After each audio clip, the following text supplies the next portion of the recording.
السلام علیکم ویورس، شروع کرتے ہیں ایپیسوڈ نمبر 18۔ یہ میرا بلکہ ہمارا فیملی ٹائم ہے، تو اس وقت میں کہیں نہیں جا رہا۔ دلدار نے فون پکڑ کر آف کر دیا اور واپس پریشے پر اسی محبت سے جھکا۔ اور اگر کوئی ضروری بات ہوئی؟ پریشے نے اس کی آنکھوں میں خود کو دیکھا، پھر اپنی باہوں کا ہار اس کی گردن کے گرد حائل کیا۔ تم سے ضروری تو نہیں، ویسے بھی پہلی بار میری بیوی رضامند ہوئی ہے، سو میں جا نہیں سکتا، اور ابھی تو بالکل بھی نہیں۔ دلدار نے اپنے ہونٹ اس کی گردن پر رکھتے کہا۔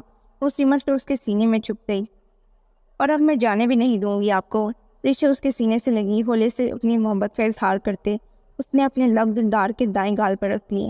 ہلکی سی شیو اور اس پر پریشے کی لپسٹک کے نشان دلدار کو اس کے اوٹ قریب لے گئے۔ رات جو گزر رہی تھی، دونوں میں آئی دور کی ہر دیوار گرتی گئی اور بالآخر دونوں ایک ہو گئی۔ اندر طوفان تھا جذبات کا، تو باہر تیز بارش شروع ہو گئی۔ جمشید کو ہوش آ گیا تھا، مگر وہ پوری طرح ابھی سنبھلا نہیں تھا۔ اپنے دائیں جانب رکھے پھول اور وہ نارنجی رنگ کی اون کی شرٹ دیکھ کر حیران تھا۔ آخر کو یہ اس کا پسندیدہ رنگ تھا۔ چہرے پر ہلکی سی مسکان آئی، پھر مدھم ہو گئی۔ اس نے چہرہ دوسری جانب کر لیا۔ کیا یہ سب وفا نے کیا؟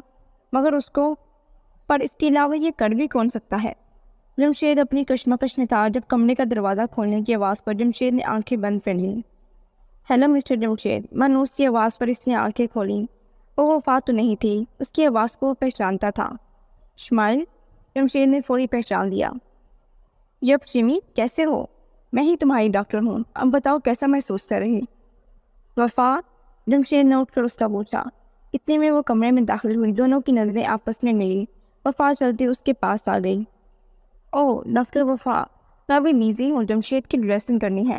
اسمائل اٹھ کر جمشید کی شرٹ کی ڈوری کو پکڑ کر کھولنے لگی۔ ڈاکٹر اسمائل، جمشید ابھی بہتر ہے اور ضرورت ہوئی تو میں کر دوں گی۔ اب کیا میں اپنے فیونسے سے بات کر سکتی ہوں؟ وفا نے اس کے ہاتھ سے ڈوری پکڑی اور دوبارہ باندھ دی۔ اسمائل بولنے والی تھی کہ جمشید نے بات بدل دی۔ اسمائل، میں وفا سے کروا لوں گا۔ جمشید نے غیر ارادی طور پر اپنا ہاتھ اس کے ہاتھ پر رکھ دیا جو اس کی شرٹ ٹھیک کر رہی تھی۔ اسمائل دونوں کو پاس دیکھ کر جل گئی اور الٹے قدم کمرے سے نکل گئی۔ آئی ایم سوری، مجھے نہیں پتا تھا وہ لوگ۔ وفا کی آنکھیں پھر بھر گئیں۔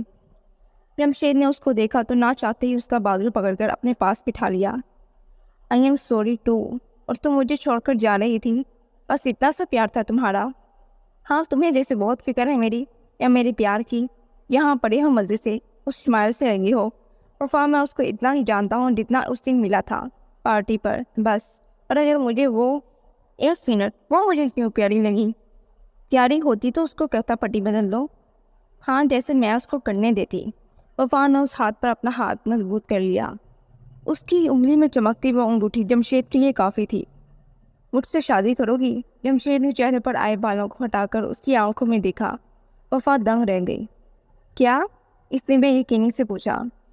جمشید بستر سے اٹھا، سائڈ پر رکھی وہ نارنجی شرٹ اٹھاتے ہوئے وفا کی مدد سے اپنے اسپتال کی طرف سے دی ہوئی شرٹ اتار کر وہ نارنجی شرٹ پہن لی۔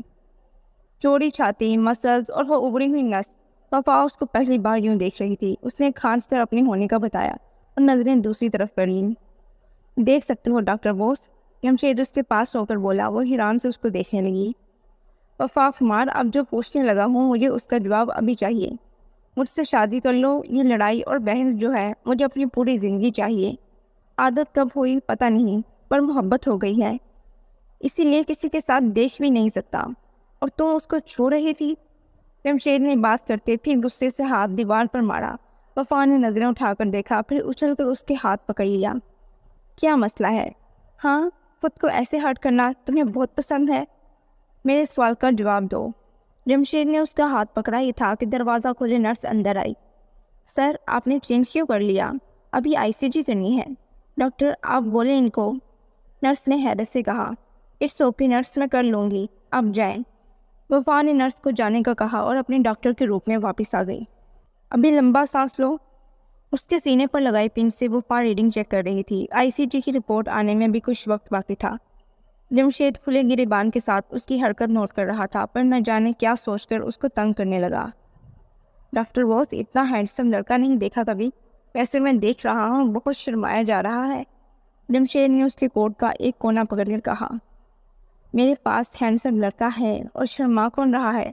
وہ ٹھہر کر بولی تو جمشید نے اسی کونے کو پکڑ کر اپنی طرف کھینچا۔ وہ سیدھی اس کے سینے پر دونوں ہاتھ رکھے گری۔ کیا ہو گیا ہے؟ یہ ہسپتال ہے، اور اپنے زخم دیکھو پہلے، پھر بننا مسٹر رومیو۔ ہٹو، اب مجھے جانا ہے، میرے اپنے پیشنٹ ویٹ کر رہے ہیں۔ وفا نے زور کا موقع بنا کر اس کی بازو پر مارا اور سیدھی کھڑی ہوئی۔ مجھے چھوڑ کر جا رہی ہو؟ وہ تھوڑا سنجیدہ ہوا۔ تمہیں چھوڑنا ہوتا تو اسی وقت میں یہاں نہیں امریکہ ہوتی مسٹر کروز۔ بہت بدتمیز ہو، اور یہ سب بدتمیزی میں جلد ہی ٹھیک کروں گی، اور ہاں، اس شمائل سے دور رہنا۔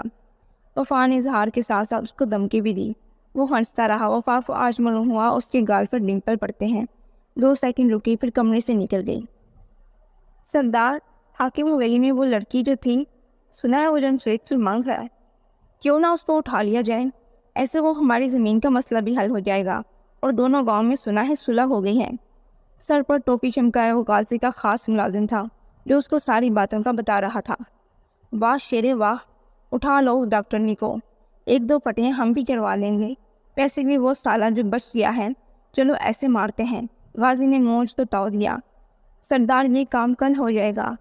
دونوں ہنستے ہوئے ایک دوسرے کو دیکھنے لگے۔ سن، وہ جو اس دن لڑکی ملی تھی، کیا بنا اس کا؟